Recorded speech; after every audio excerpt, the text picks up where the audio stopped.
भगवान शिव और माता पार्वती की विवाह कथा पुराणों में भगवान शिव और माता पार्वती के विवाह के बारे में कई बार उल्लेख किया गया है। ऐसा भी कहा जाता है शिव और पार्वती का विवाह महाशिवरात्रि के दिन संपन्न हुआ था। आज आपको बताते हैं भगवान शिव और माता पार्वती के विवाह की कहानी। जी हाँ, पुराणों में ऐसा दावा किया गया है कि महाशिवरात्रि के पर्व पर भगवान शिव और माता पार्वती का विवाह हुआ था। तो चलिए आज आपको भी अवगत करवाते हैं इस खूबसूरत कथा से। माता पार्वती भगवान शिव से विवाह करने की इच्छुक थीं। सभी देवतागण भी इसी मत के थे कि पर्वत राजकन्या पार्वती का विवाह शिव से होना चाहिए। देवताओं ने कंदर्प को पार्वती की मद्य करने के लिए भेजा, लेकिन शिव ने उन्हें अपनी तीसरी आंख से भस्म कर दिया। अब पार्वती ने तो ठान लिया था कि वो विवाह करेंगे तो सिर्फ भोलेनाथ से। शिव को अपना वर बनाने के लिए माता पार्वती ने बहुत कठोर तपस्या शुरू कर दी। उनकी तपस्या के चलते सभी जगह हाहाकार मच गया।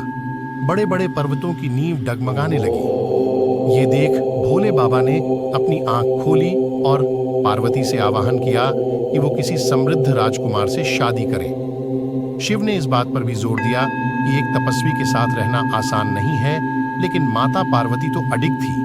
उन्होंने साफ कर दिया था कि वो विवाह सिर्फ भगवान शिव से ही करेंगी। अब पार्वती की ये जिद देख भोलेनाथ पिघल गए और उनसे विवाह करने के लिए राजी हो गए। शिव को लगा कि पार्वती उन्हीं की तरह हठी है, इसलिए ये जोड़ी अच्छी बनेगी। अब शादी की तैयारी जोरों पर शुरू हो गई। लेकिन समस्या ये थी कि भगवान शिव एक तपस्वी थे और उनके परिवार में कोई सदस्य नहीं था। लेकिन मान्यता ये थी कि एक वर को अपने परिवार के साथ जाकर वधू का हाथ मांगना पड़ता है। ऐसी परिस्थिति में भगवान शिव ने अपने साथ डाकिनियां, भूत प्रेत और चुड़ैलों को साथ ले जाने का निर्णय किया। तपस्वी होने के चलते शिव इस बात से अवगत नहीं थे कि विवाह के लिए किस प्रकार से तैयार हुआ जाता है। तो उनके डाकिनियों और चुड़ैलों ने उनको भस्म से सजा दिया और हड्डियों की माला पहना दी। जब ये अनोखी बारात पार्वती के द्वार पहुंची, सभी देवता हैरान रह गए।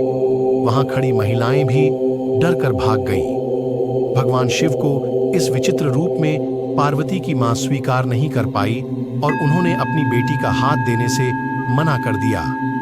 स्थितियां बिगड़ती देख पार्वती ने शिव से प्रार्थना की वो उनके रीति रिवाजों के मुताबिक तैयार होकर आने। शिव ने उनकी प्रार्थना स्वीकार की और सभी देवताओं को फरमान दिया कि वो उनको खूबसूरत रूप से तैयार करें। ये सुन सभी देवता हरकत में आ गए और उन्हें तैयार करने में जुट गए।